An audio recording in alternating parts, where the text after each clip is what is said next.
ओम नमः शिवाय. परमपूज्य गुरुदेवता श्री कलावती माता लिखित परमार्थ मार्गदर्शन भाग 2 सत्वशील राजे. पुस्तक वाचन. 9. गोपीचंद राजा. गौड बंगालातील राजा त्रिलोकचंद हा इहलोक सोडून गेल्यावर त्याचा पुत्र गोपीचंद हा राज्यारूढ झाला. गोपीचंदाची माता मैनावती हिला वैधव्याचे दुःख असह्य झाल्यामुळे मनाच्या शांतीसाठी आपणास सत्संगाचा लाभ केव्हा होईल आणि आपल्या मनाला कधी शांतता येईल असे वाटू लागले. एके दिवशी जालिंदर नावाचे योगींद्र तिच्या दारावरून जाऊ लागले असता त्यांच्या मुखावरील अप्रतिम तेज तसेच त्यांच्या डोक्यावरचा लाकडाचा भारा त्यांच्याबरोबर अधांतरी जात असलेला पाहून हे कोणी अतुल सामर्थ्यवान पुरुष असावेत, तेव्हा त्यांना शरण जाऊन आपण एक वार भवबंधनातून मुक्तता करून घ्यावी असे तिला वाटले. त्यावर त्या योग्यांनी कोठे मुक्काम केला आहे ते पाहून ये असे सांगून तिने आपल्या कुसुमावती नावाच्या दासीला त्यांच्या पाठोपाठ पाठवून दिले. दासीने सांगितलेल्या माहितीवरून त्याच रात्री मैनावती दासीसह पूजेचे सर्व साहित्य घेऊन गुरूंच्या दर्शनार्थ गेली. जालिंदर हे गावाबाहेर एका झाडाखाली धुनी पेटवून बसले होते. मैनावतीने आपल्याला उपदेश करण्याकरिता त्यांच्यापुढे अत्यंत नम्रपणे विनंती केली. तेव्हा तिची ज्ञान लालसा पाहून तिच्यावर त्यांनी अनुग्रह केला. ती गोशात असल्याने गुरु बोध श्रवण करण्याकरिता रोज रात्रीच्या वेळी जात असे. मनातील सर्व शंकांचे निरसन होऊन थोडक्याच दिवसात मैनावती पूर्ण समाधान पावली. जालिंदरनाथ हे जरी बरेच दिवसापासून तेथे राहत होते तरी त्यांची योग्यता एका मैनावतीशिवाय दुसरे कोणीच जाणू शकले नाही. प्रापंचिक जनांस सत्पुरुषांची भूमिका सहजासहजी समजून येत नाही. त्यामुळे संतांच्या उदार कृतीसंबंधी जगात विपरीत अर्थ केला जातो. एके दिवशी गोपीचंद राजा सभा विसर्जन करून महालात आला. तोच त्यांची पट्टराणी त्याला म्हणाली, अहो, आपल्या शहरात की नाही कोणी एक मंत्रतंत्र जाणणारा जोगडा आला असून त्याने तुमच्या मातोश्रीला भारून टाकले आहे. त्यामुळे रोज रात्री सर्व सामसूम झाल्यावर ती त्याच्याकडे जाते अशी मला बातमी लागली आहे. तेव्हा तुम्ही शक्यतो लवकर याबद्दल विचार करा. बायकोचे हे शब्द ऐकताच गोपीचंदाला जालिंदराविषयी पराकाष्ठेचा राग आला. स्त्री वचनाच्या अधीन होऊन लगेच त्याने प्रधानादी मंडळींना बोलावले आणि सांगितले की आज रात्री भजनी मंडळी घेऊन जाऊन गावाच्या बाहेर राहणाऱ्या जालिंदर योगी महाराजांना पालखीतून मिरवीत आपल्या वाड्यात घेऊन या. त्यांच्या पवित्र पायांनी आमच्या राजवाड्याची अपवित्रता नाहीशी व्हावी अशी माझी इच्छा आहे. जालिंदरनाथांचे आगमन झाल्यावर गोपीचंदाने वरवर भक्ती दाखवून त्यांची पूजा केली आणि आजची एक रात्र आपल्याकडे राहण्याविषयी त्यांना विनंती केली. सेवकांना सांगून ठेवल्याप्रमाणे त्यांनी मध्यरात्री जालिंदरनाथांना घोड्याची लीद टाकण्याच्या खड्ड्यात पुरून टाकले. गोपीचंदाच्या महालापासून मैनावतीचा महाल बराच लांब असून ती सदा एकांतात राहत असल्याने तिला मुलाने केलेल्या कामगिरीबद्दल काहीच ठाऊक नव्हते. रोजच्याप्रमाणे मैनावती गुरु महाराजांच्या दर्शनास गेली असता तेथे तिला जालिंदरनाथ दिसले नाहीत. तेव्हा ती अत्यंत खेदयुक्त अंतःकरणाने परत आली. गायीची व वासराची ताटातूट झाली म्हणजे वासरू जसे गायीकरता हंबरडा फोडते किंवा पारध्याने एखाद्या पक्षिणीचा वध केला असता तिच्या पिल्लाने घरट्यातून आपल्या मातेकरता जसा मुक्त कंठाने टाहो फोडावा, त्याप्रमाणे मैनावती सद्गुरूंच्या वियोगाने अत्यंत शोकाकुल होऊन कोणाकडून तरी आपल्याला गुरुमाऊलीचा पत्ता कळेल का, असे म्हणून ती वाट पाहू लागली. ज्या महात्म्याने मैनावतीला अज्ञानरूपी तमातून वर काढून ज्ञानसूर्याच्या दर्शनाचा योग घडवून आणला, अशा माऊलीची ताटातूट झाल्याने तिची अनुकंपनीय स्थिती व्हावी यात नवलते काय. नवे मडके पाझरावे त्याप्रमाणे तिच्या डोळ्यांवाटे सारखे अश्रू वाहू लागले. एके दिवशी मैनावती खिन्न अंतःकरणाने चांदणी चौकाच्या माडीवर बसली होती. त्या समयी खाली चंदनाच्या चौरंगावर गोपीचंदाला बसून त्याच्या बायका त्याच्या अंगाला सुगंधी तेले लावून स्नान घालीत होत्या. ते पाहून मैनावतीला वाटले की त्रिलोकचंद देखील याचप्रमाणे नश्वर विषयात सदा गर्क राहून नरदेहाचे सार्थक न करता शेवटी इहलोक सोडून गेला. त्याचप्रमाणे गोपीचंदही सध्या आपले आयुष्य फुकट घालवीत आहे. एकदा गुरुमाऊलीच्या पायांवर घालून याचा उद्धार करावा तर गुरुमाऊलीचा पत्ता नाही.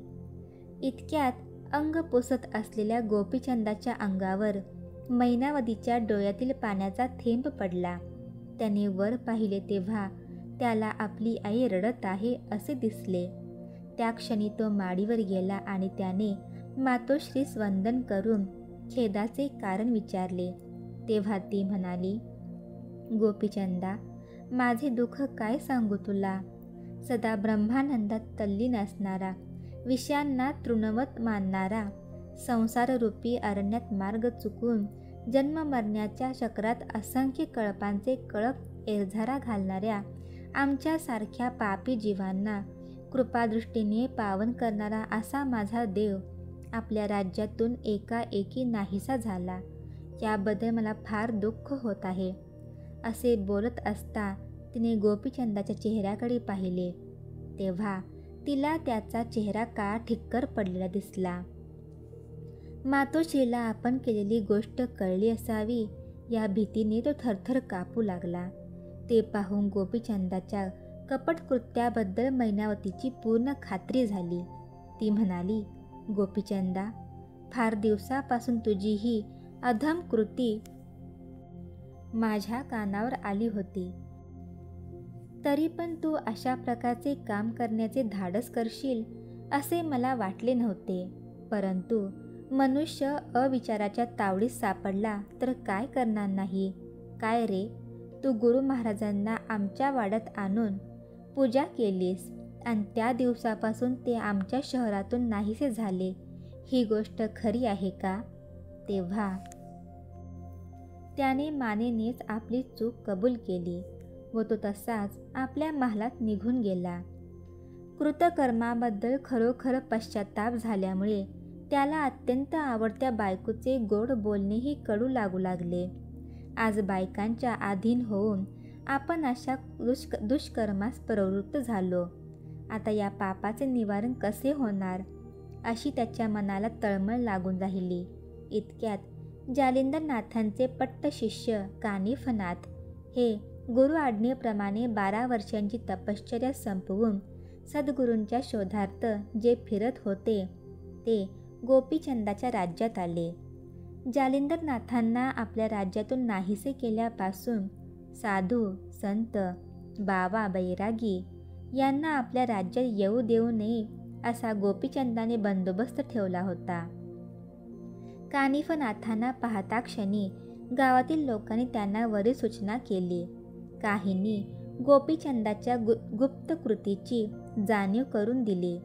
तरी त्या दोन्ही गोष्टी आपणास माहीत नसल्याप्रमाणे कानिफ गावाबाहेर एका झाडाखाली शांतपणाने बसून राहिले. ही बातमी मैनावतीच्या कानावर जाताच ती गुरुबंधूच्या भेटीकरिता गेली. तेव्हा तिने जालिंदरांच्या भेटीपासून आज पावेतो आपल्या शहरात कशी काय गोष्ट घडत आली याबद्दलची सर्व हकीकत त्यास निवेदन केली. त्या समयी कानिफनाथ अतिशय संतापले आणि म्हणाले, गोपीचंद तुमचा मुलगा म्हणून मी त्याला क्षमा करतो, नाहीतर आत्ताच्या आत्ता त्याला भस्म करून टाकले असते. तेव्हा मैनावती म्हणाली, बंधो, हे तर अगदी सत्य आहे, पण यापुढे त्याचा उद्धार करण्याकरता कोणता उपाय योजावा लागेल, हा विचार माझ्या पुढे सतत उभा आहे. याचा एकदा निकाल लागला पाहिजे. कानिफ म्हणाले, ताई, मी एक युक्ती सांगतो तसे करा. एक लोखंडाचा, दुसरा चांदीचा व तिसरा सोन्याचा असे हुबेहूब गोपीचंदासारखे 3 पुतळे तयार करून ते जालिंदर असलेल्या जागी नेऊन ठेवावे. त्यावर काय करावायचे ते मी पुढे सांगेन. त्याप्रमाणे मैनावतीने सर्व तयारी करविली आणि आधी गोपीचंदाला कानिफांच्या चरणावर घातले. कानिफांनी गोपीचंदाची चांगलीच हजेरी घेतली. त्यानंतर सर्वजण मिळून पुतळ्याजवळ आले. कानिफांच्या सांगण्यावरून गोपीचंदाने प्रथम लोखंडाचा पुतळा जालिंदरनाथांना पुरलेल्या जागी ठेवून दिला आणि त्याच्या शेजारी खणण्यास सुरुवात केली. तेव्हा कोण हे, असा आतून आवाज आला. मैं राजा गोपीचंद हूँ, असे म्हणून गोपीचंद मागे सरकला. तोच भस्म हो जाओ, असे जालिंदरनाथ उद्गारले. त्यासरशी तो पुतळा जळून खाक झाला. त्याचप्रमाणे दुसऱ्या व तिसऱ्या पुतळ्याची गती झाली. चौथ्या खेपेला गोपीचंद पूर्ववत त्याच जागी खणू लागला. तेव्हा जालिंदरनाथांनी कोण हे, असे विचारले. मैं राजा गोपीचंद हूँ, असे म्हणून गोपीचंद तेथेच उभा राहिला. तेव्हा अमर हो जाओ, असा आतून ध्वनी निघाला. त्यावर कानिफनाथांनी वरची सर्व माती काढविली. तेव्हा त्या खड्ड्यात जालिंदरनाथ आसन घालून अधांतरी बसलेले दिसले. भक्तांच्या प्रार्थनेवरून जालिंदर वर आले. मैनावतीने गोपीचंदाला गुरुचरणी वाहिले. त्यावर आपल्याला दीक्षा देण्यासाठी गोपीचंदाने विनंती केली. तेव्हा जालिंदरांनी त्याच्या इच्छेप्रमाणे त्यास दीक्षा दिली आणि तुझ्या बायकांजवळ जाऊन भिक्षा मागून घेऊन ये, असे सांगितले. त्याने लगेच गुरूंची आज्ञा अंमलात आणली. गोपीचंद स्त्री मोहास बळी पडला नाही, आपल्या कसोटीला उतरला.